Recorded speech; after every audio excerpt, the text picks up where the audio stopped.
PMU messages. What are various ways we can use to secure a PMU message? Okay, and again, the idea is that they obviously transmit the data to a pager data concentration, and we want those security principles we have already talked about: confidentiality, integrity, authentication, and availability. Okay, so there are various ways we can do this. One is obviously setting up a secure communication channel, okay, which we know. And by the way, I'll try to demonstrate the TLS. I have written the program. I'll show you later on, how the transport layer security works. Or you can set up a VPN. Okay, we will talk about VPN also, and if possible, we will try to demonstrate how you can set up a VPN. Okay, so you can establish a secure TCP/IP channel using transport layer security, which we have talked about. So obviously it needs the keys now, right? Or you can set up a VPN, and there are different types of VPNs that you can set up. We will talk about that. For example, you can have a IPsec, IP level security, right? So you remember the different layers, IP, TCP. So at each level, you can have a security setup, right? So that's you know about the standard. Dr. Bhalja talked about that yesterday. So they do not have inherently any kind of security or encryption built into it. Okay, so as a result, majority of the PMUs don't have any security built into them. There's nothing. They do follow this standard, but there is no security. So you have to set up your own security. Okay. Now, you can add digital signatures, and again, we know about that already, or you can add hash-based message authentication code.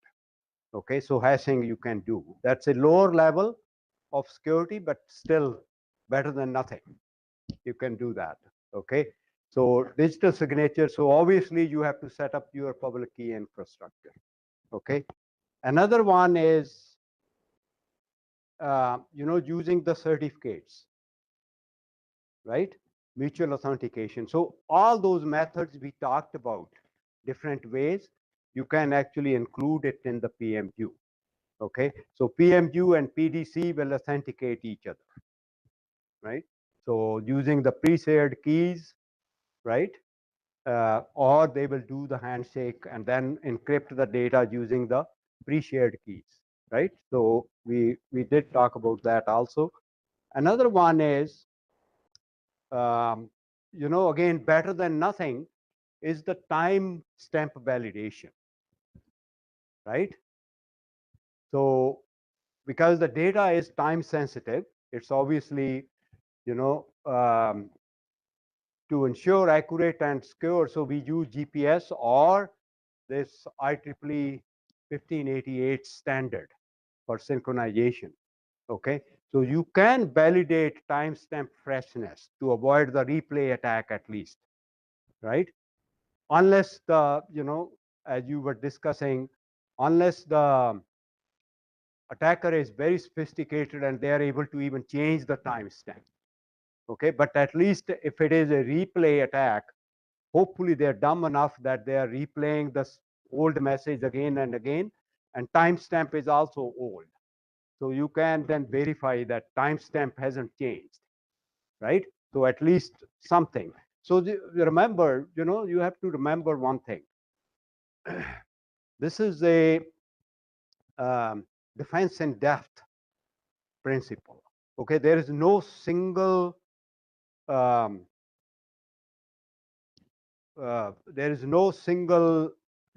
method or no single action, security action that's going to make you 100% secure.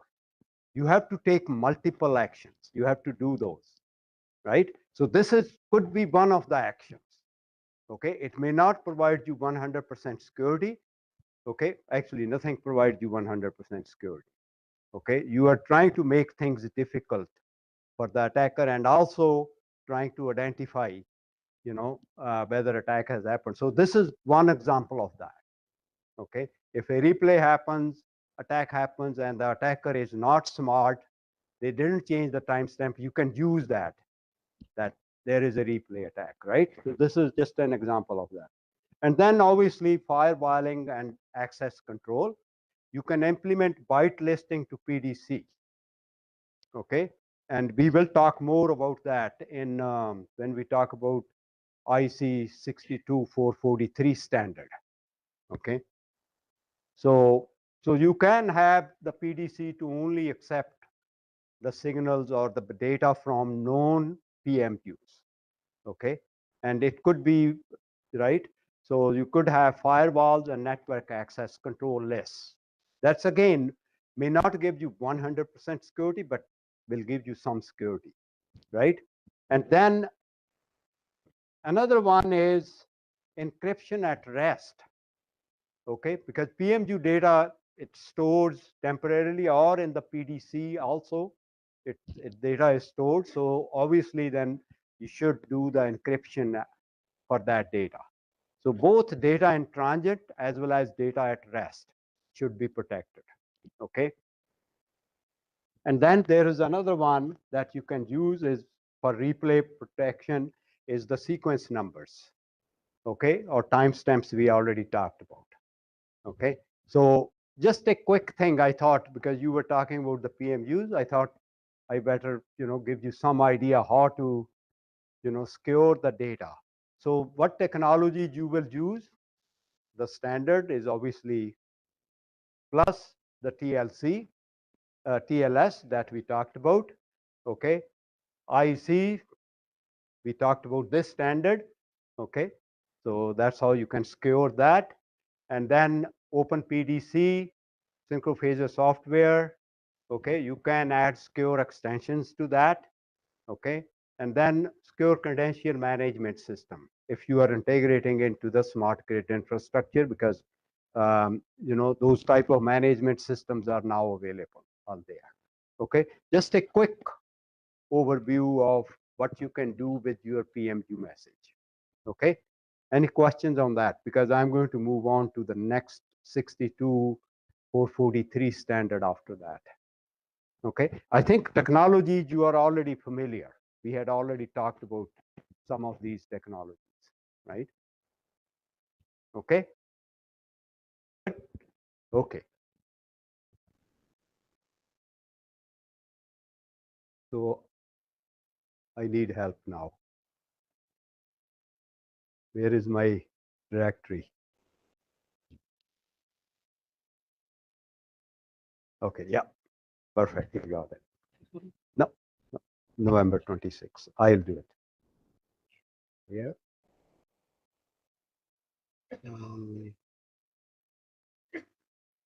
There we go. I can do the. So now I want to use this. It's good. Yeah. Okay, let's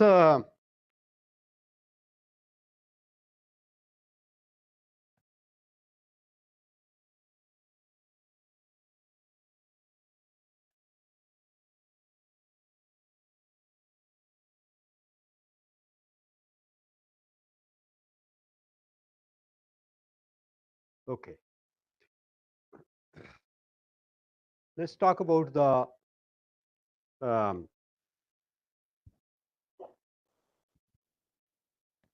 solutions for automated substations. So this is beyond what we have already talked about.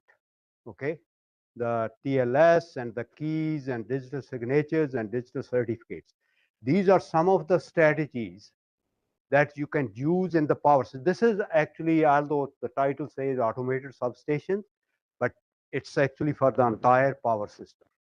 Okay, you can use all these strategies that we are going to talk about from and later on I'll give you some very concrete examples also, for various architectures. Okay, but let's first try to understand the one I want to emphasize you're going to get a copy of this. I'm not going to go through every single one because otherwise I'll be here forever. Okay. I want to give you, some basic ideas, and especially about, let's just, so there are,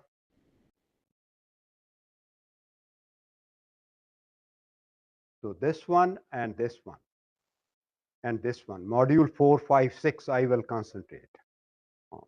Okay. So let me just go to, so this is really understanding the threats and vulnerability, which is equally important. Anytime you are trying to set up a solution, first you need to understand what is the threat. Okay. So identifying the specific cyber threats is important. Okay.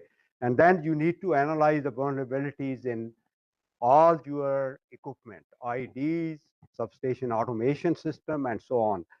If we get time, we will talk about auditing. I think I may skip the intrusion detection system, but auditing, I think, for you will be important. Or to, even audit your system, how good it is for, withstanding cybersecurity, right? So these are actually various types of attackers. Okay, there are nation states, which are state-sponsored attackers. Those are very sophisticated, actually. Okay, so sophisticated, they are well resourced. Okay, they are basically trying to disrupt something or gain a strategic advantage. I tell you, Canadian um, websites have been regularly attacked. Okay, we know because I'm obviously from Canada. I know about I'm sure almost every countries, you know, and other nations, states are trying to gain advantage, strategic advantage.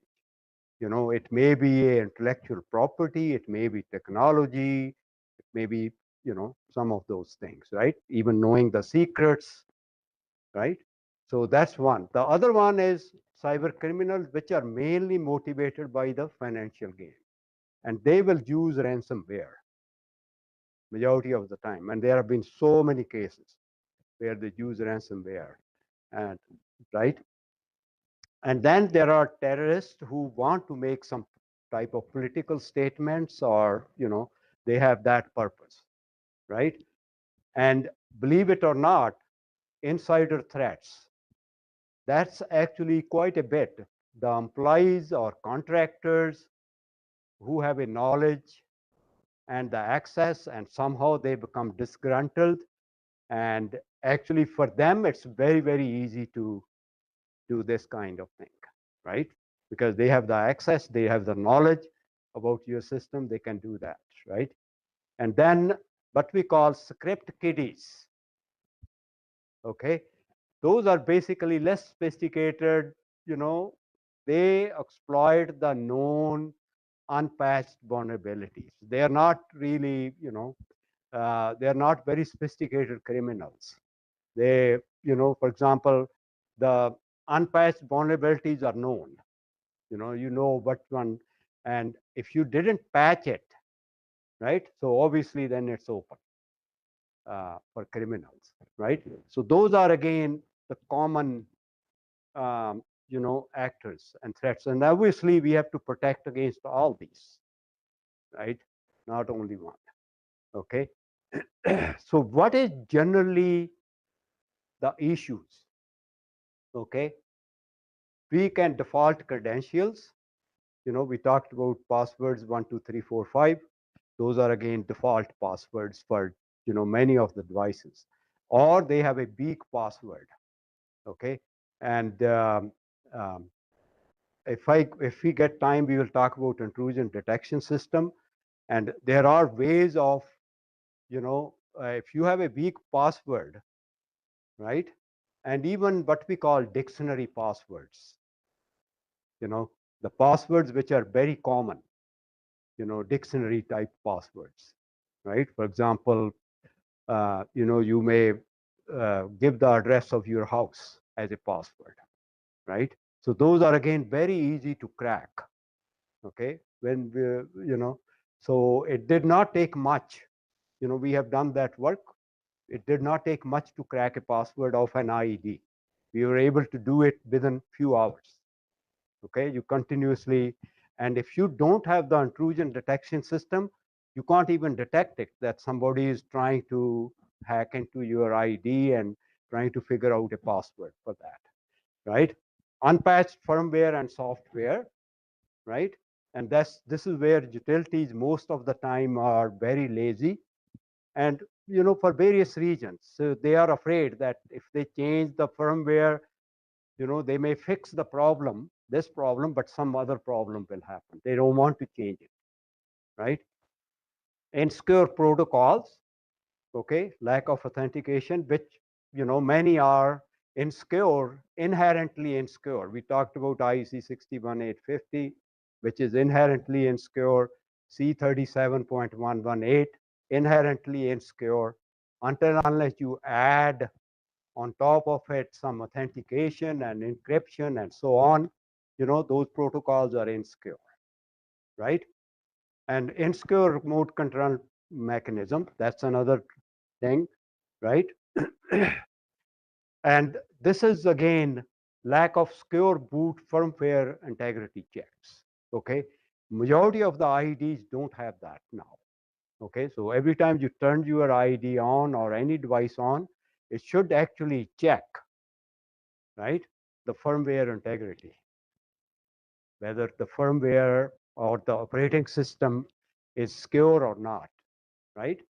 Now, with the uh, some softwares are available, obviously, especially for main operating system, for example, Microsoft's operating system and so on, where, every time you boot, you can run that check. Okay. But do IDs do that? I don't think so. They don't do that, right? And then there is physical access vulnerabilities. Unsecured ports. This is one of the big problems. Okay. Until and unless you do an audit, you don't know which ones are open ports that you have in your system. Okay, and open ports are the ones that will attract cyber criminals, and it's very easy to get into the system through open ports, right? Because there is no control there. Okay, so this is again some of the mechanism through which, right? So then there are others. There are so many, that the landscape is basically, um, uh, your footprint for attackers is becoming huge. Every time you add anything digital into the system, it increases the footprint for the hacker to attack. Okay.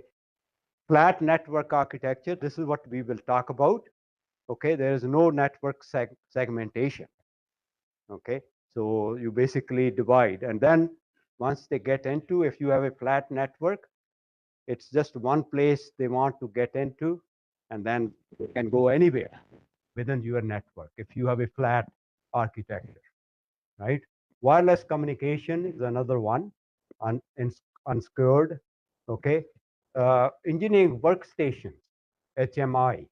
Okay, Windows based, which obviously, there are so many attacks on Windows based operating system, and obviously then you are vulnerable if that's the operating system you are using, right? Um, and I can tell you, some of the companies in the past were very sophisticated. Actually, the very first job I did after my PhD was in a company where we had our own programming language, own operating system. So there was no way, nobody knew, outside. The programming language was called Protel, right? So, sometimes that's what happens. Then obviously you are not exposed that much, right? So IDS, intrusion detection system, I'm not sure how many companies really have that, okay? But there are now packages that you can set up, right? So, right? misconfigured firewalls. They may have firewalls, but those are misconfigured. And that obviously will allow the unintended traffic flow. And in insufficient logging, they don't log, right, the activities. And that way you can't detect. And actually with AI now, although there could be number of logs, data produced, but with AI, you can actually filter that data and find out exactly where are the anomalies, in access and so on in your logs. Okay.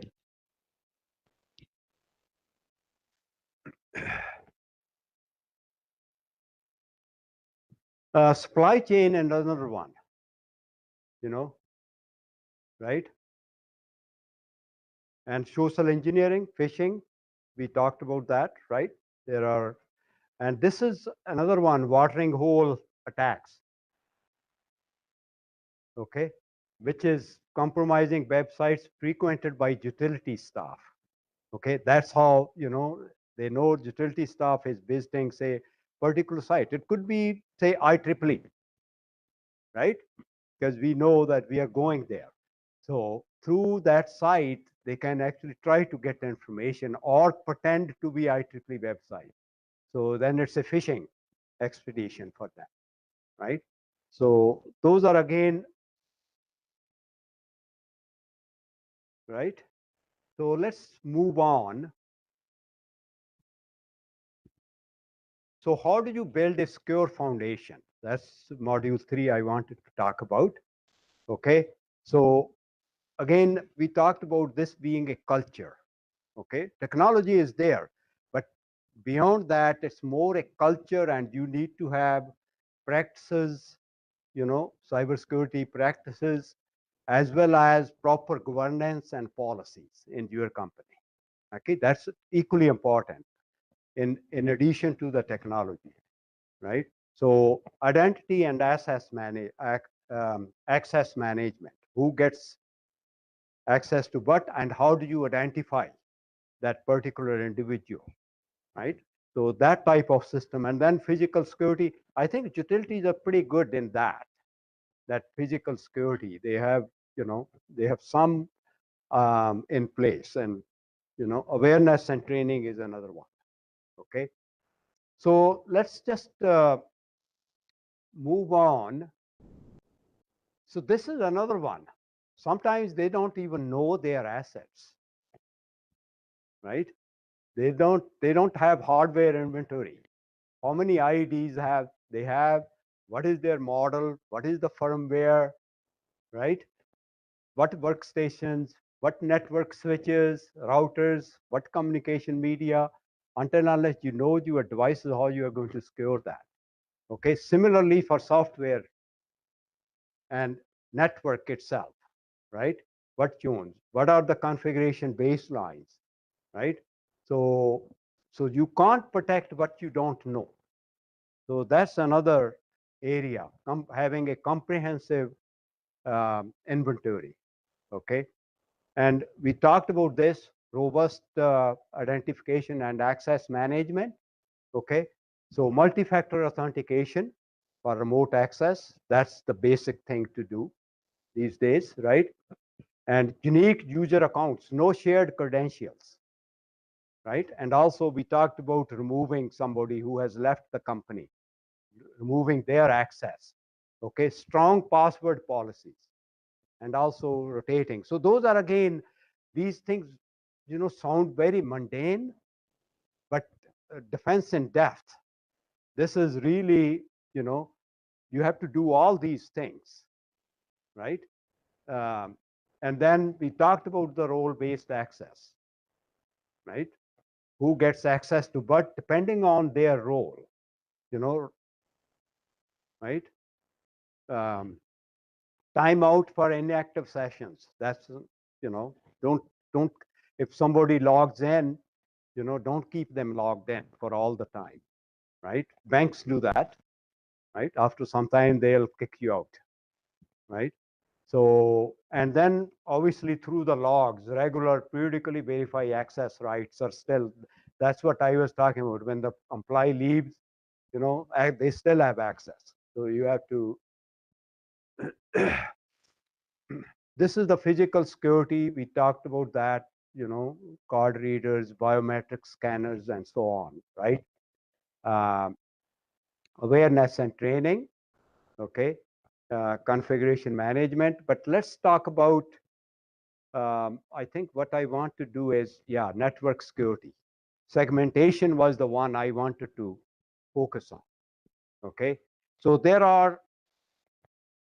this is the focus. Again, we are more concentrating on technology here in this course. So all those things are important, okay? You will get a copy of that, um, right? So those are again policies and governance and are important. But from technology point of view, we will talk about network segmentation and segregation rather than having a flat architecture, create segments so that, if attacker gets access to one portion of your network, they are not able to get into the other areas, right? If you have proper set. And then firewalls and intrusion detection system, okay? Remote access using TLS, for example, right? Secure encryption of data in transit and wireless security, okay? So let's talk about the segmentation. I call it divide and conquer, right? So the principle is to isolate critical systems and limit lateral movement for attackers. That's really what we want, and it's a very simple principle. So what we will do is we are going to create zones depending upon their security requirements. So let's say your circuit breaker zone, your circuit breakers, merging units, and IEDs, they could be one zone because they are very, very important from security point of view. Okay. Whereas if you have a workstation in an office, in an enterprise office, they are not at the same security level as your ID and circuit breakers. Okay. So you basically divide them into zones.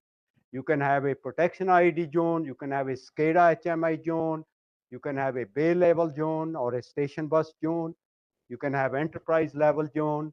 So depending on the security level, you're going to divide them into various zones. I'll give you a bunch of examples, okay? And then you are going to create conduits between those zones, okay?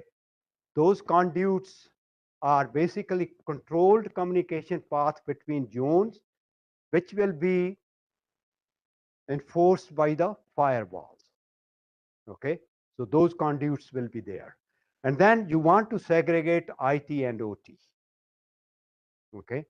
IT and OT is strict segregation between your corporate IT network and your substation or power system network, right? And often via demilitarized zone, okay? You're going to say, this is the demilitarized zone. There is no access to, certain group of people or certain enterprise area, right? And setting up virtual LANs, okay? Physical separation of local area network is better, but sometimes it may not be always possible. Now you can set up the virtual LANs, okay? Even everything can be on the same local area network, right? But within that, you can set up virtual LANs. It's better than no segregation, right? So those virtual LANs. So you can, for example, create a separate virtual LAN for all protection relays with firewall rules, only allowing specific goose messages from designated peers. You can say, firewall, you can set up the rules, right? Who gets through or who doesn't get through that, right? So that's um,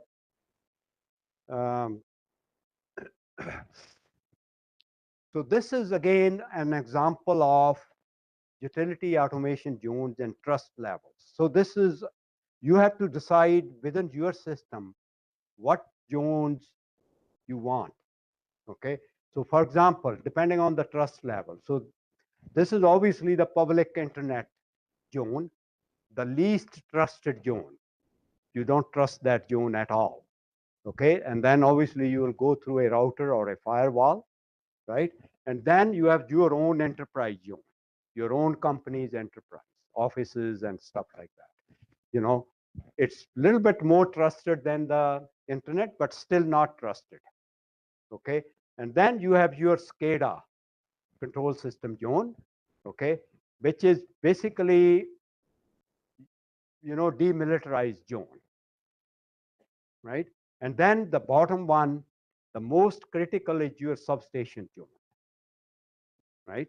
So here you need very high security, or you can trust it because you are the only one who have access to it. But still, you need high security here. This is the least trusted zone. Okay. So this is another example, and this is from your IC 62443 standard. Okay. Although we didn't discuss it in detail, but this is the most important aspect from that particular standard. Okay. Uh, Dividing, setting up zones and conduits. So this, for example, is the enterprise network. Okay, which within that you could have their own wide area, e-commerce, billing and stuff like that. They can be connected to the internet through their own firewall. Okay, they have web server, and then we have this one is our DMG, right? This could be our SCADA, for example. Okay, and you can be connected to the enterprise through a conduit, okay, which will be highly controlled. Okay, either firewall, you will set up the rules, who gets into this area, right? Right. And in this area, you could have, any type of system, basically. This is general example. We will go to the transmission level and distribution level and also DER level. I'll show you a few examples of those. And then you could have, various networks at the bottom, and again connected to, this could be your substation network. And within the substation network, you could have either virtual LANs or even further subdivided, okay, into that. So again, depending upon how you want to set it up. So this is zones and conduits as per IEC 62443, okay. So this is using the LAN, right? Or you can segment it, right? So this is again one LAN, this is another LAN, right? So different zones, and you are going to go through a switch which could have a firewall, right? So you could set up. So these are like physical segmentation you have, right? You could do the same thing with virtual LANs. Although you could be connected to even one single LAN, but logically, for example, this area, although they are on two different local area networks, but logically they are within one virtual LAN. Okay, same thing here, within one virtual LAN, and you can divide that, right? And this is the modern concept that they have, which is network segmentation using data concentrator. Okay, you could use the data concentrator where you could control the data, basically, which way direction it will flow, depending upon where it's coming from and who have access. Okay, so in previously what we did was we set up this virtual LAN. So that means all these devices are on this particular LAN. Okay, you could do the same thing by using the data concentrator. Okay, rather than using the virtual LAN. So this is actually a modern concept that they are trying to use. Okay, so obviously now your data concentrator has, when it's connected to say low trust area, they have to go through the firewall. Okay, and all the devices are connected to the data concentrator. And you could have, for example, this device and this device as one zone, okay? And data concentrator will make sure that these two devices are the ones who can share information. For example, any information coming from this device will not go here, right? So that's again the purpose for the data concentrator. That's um, I think this is a little bit more on the firewalls, okay, in automated substations. So you could do internal segmentation firewalls between different areas within different zones, okay. Um, and this is what the rule is. Default is to deny, you know, that's the default thing, some people who always say no. That's what it is. It's a good thing, okay. So default is to deny, and then you verify after that, okay. So obviously they have to have very high availability, okay. Sometimes you have to use a redundant firewall, okay, because your firewall cannot be down, because that's the one who is going to regulate the traffic and the data, right? So, and this is the IDS. As I said, if we get time, we will work on that, okay. This is the intrusion detection system, okay, which continuously monitors the traffic, okay. And it could be patterns. They look at the traffic patterns to see if somebody is attacking, or it could be rule based. If, for example, somebody is trying to crack the password of an ID, obviously they're going to have access to that ID continuously and multiple times, right? So, so this IDS, you could have network based, so one central, for the whole network, or you can have a host based, Right now, IEDs don't have that capability, so majority of the time it's network based IDS, okay? And then controlling the remote access, okay? So that again, using the BPNs, okay? Multi-factor authentication and encryption and so on, right? So those are again some of the solutions, okay? This is, I think some of these technologies we have already talked about, okay? I will try to demonstrate BPN, okay? So then we will talk about the IPsec. This is again security at different layers, right? So this is usually, used for creating the secure VPN tunnels, IPsec, right? Um, and for SCADA communication, there is DNP3 and DNP-SA, which is with encryption, or you can use DNP3 over TLS. So all these technologies, I think we are aware now, right? So we could use that. This is more on wireless links in substations, okay? And usually, you use temporary maintenance access or sensor networks. So I'm not sure in utilities how much wireless networks are there, okay?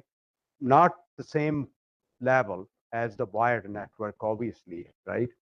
So they have their own encryption, okay? The standards like WPA3 and then WPA2 encryption by the AES, which is, through the symmetric cryptography, okay, and so on, right? So this is again an area that need to be looked at. So I think I have enough time to talk about data diodes, okay? So what are the data diodes? Data diodes are basically hardware devices that enforce one-way data flow, okay? For example, OT to IT. IT cannot come back to the OT side, okay? So it's really provides a physical separation between transmit and receive pass. Okay, so guaranteed data in one flow. There are advantages and disadvantages of it. Okay, but from security point of view, you have to be, um, you know, you have to see whether this is something. For example, a data diode, PMU data to be streamed from substation OT to central historian or corporate network, not the other way around, right? So those are again data diodes. While we are here, I'm going to skip this one. So how do I get out of here? Want to go to another. So we will talk about data diodes because we have 15, 20 minutes, and we will come back from here to this one. Yeah.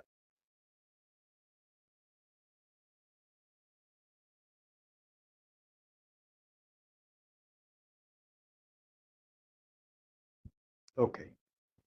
So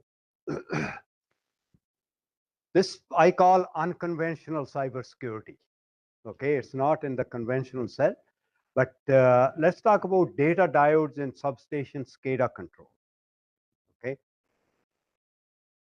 so this is really one-way data flow, and it enables the control. Actually, if somebody doesn't have a very sophisticated cybersecurity like public key infrastructure and digital signatures and all this, this probably is one of the easiest way to at least set up some cybersecurity, especially in the SCADA system.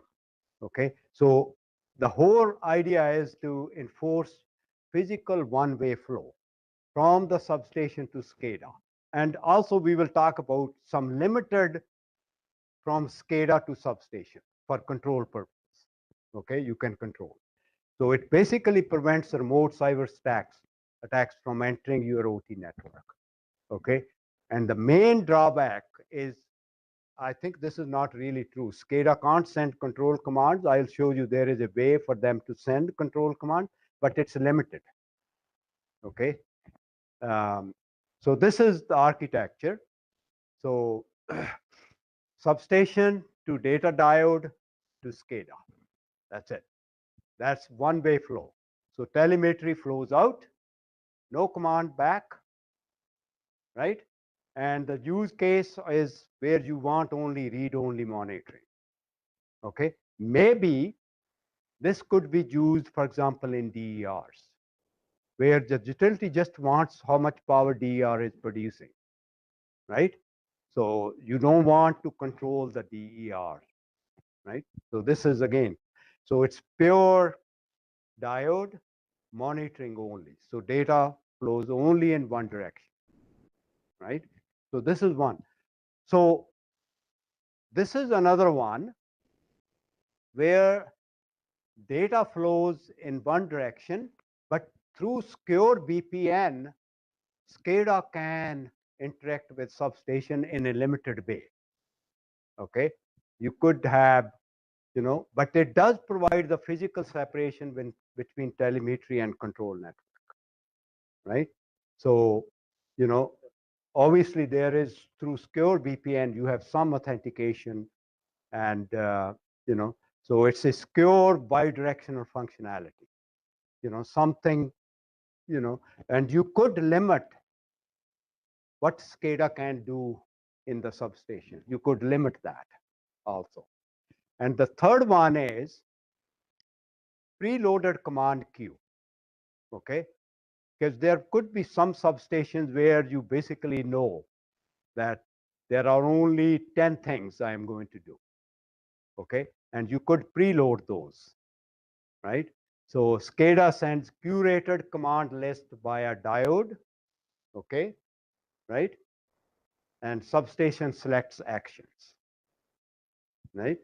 So substation will contain those preloaded groups, A, B, C, whatever, you can set that up yourself, right? So, and benefit is it's minimal pre-approved commands. That's again, so again, depending on what and how you want to set it up, this is probably one of the easiest way to provide some level of cybersecurity in this case. And then we have a reverse diode, okay, which I call filtered control path. So we have the telemetry diode where data flows in one direction, okay. So SCADA to control diode to filter appliance to substation, and then substation to telemetry diode to SCADA, right? That. And the other one is SCADA to control diode, and then you filter those commands and take action, okay? So it's a limited control path with filtering. You could have human in loop verification. For example, if SCADA is sending the command before the action is taken, it could be an SMS to a operator. Is this or to your control center or whatever? Is this the action you want to take? Is this legitimate? Or then you approve that action, and that's when it's taken. So it's really a selective control. Okay. And the last one in this one is we have the out of band human control. Okay. So SCADA to data diodes. So SCADA notification goes to the field tech, and they take the action. Okay. Operator has to come. So it's not meant for really remote controlled substations. Okay. So operator has to actually physical go. And this is obviously zero remote control risk. Okay. And pure monitoring in cyber rail. Okay. So those are again data diodes, what we call. Okay. There are various levels as we saw. Okay. So depending on your, so obviously field technician has to go in and do it manually, any commands, right? So dual diode hardware, so it enforces protocol white lists, right? For example, we didn't talk about 6870-5-104. I don't think we have talked about that. I have the presentation, but unfortunately, we probably will not get time. And this is the SCADA protocol, right? And it actually does NERC SIP compliance. So this is the North American. So even that one, these data diodes will make you compliant with some of these regulations, right? So this is for European utility, okay? They do the dual network separation, right? We have the two levels, telemetries and control is separate now, right? And diode for SCADA, and then BPN for control. So they meet the regulation of European. I am not again sure about the Indian regulations. Maybe by using one of these setups, you could meet that regulation also, right? So what are the pros and cons? Okay, what are the comparison of, we talked about 4 or 5 different architectures possible for data diodes. Pure diode, simple, secure, but no control, right? It's just telemetry going in one direction. Dual network, it's secure, bidirectional, but obviously costly. You have to set up the BPN now, right? Which we will hopefully get to talk about later, okay? And then there are preloaded queues that we talked about.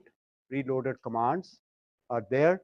So it's secure, but limited flexibility. Only the preloaded commands will be allowed. Okay. And then we have the reverse diode we talked about.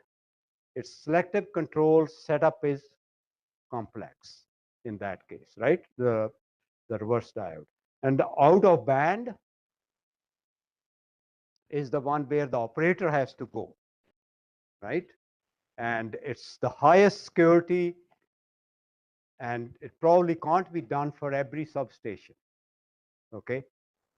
Because there will be operational delay because the operator has to actually physically go or has to be there in the substation. right?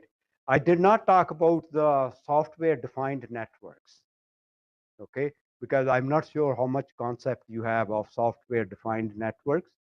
Do you know what are software-defined networks? Okay, let's forget about it then.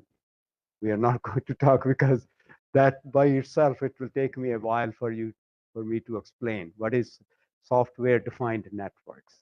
So in a nutshell, software-defined networks are where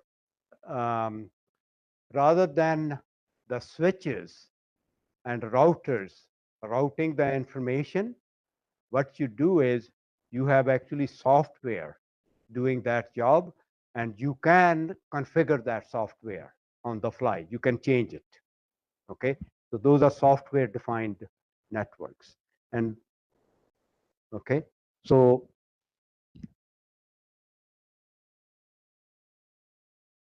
this is again a little bit of what you can do. Pure diode plus human out of band for critical sites, the sites that are very critical. You want then the human operator to go and take action. Okay, but if you want a balanced security, balanced in the sense that you want some remote control and so on, you can use the VPN. So it's a dual network where telemetry is through diode, and then you go through the VPN for control actions, right? And then you use the reverse diode for limited automation only, right? And preloaded queues, where you are very sure that it's only these 5 actions you are going to take. So you can preload those. So your environment is very predictive in that case, right? You know that I just need to take only these 5 actions. That's it, nothing more than that. And this is again, software-defined networks are for future adoption. It's not now, okay? This is more research and, for the future direction. That's why I decided not to talk about it here, okay? So that's it for data diodes. So I think any questions? We are going to continue with the presentation, okay? And then what we will do is tomorrow, whenever I'm doing, we will start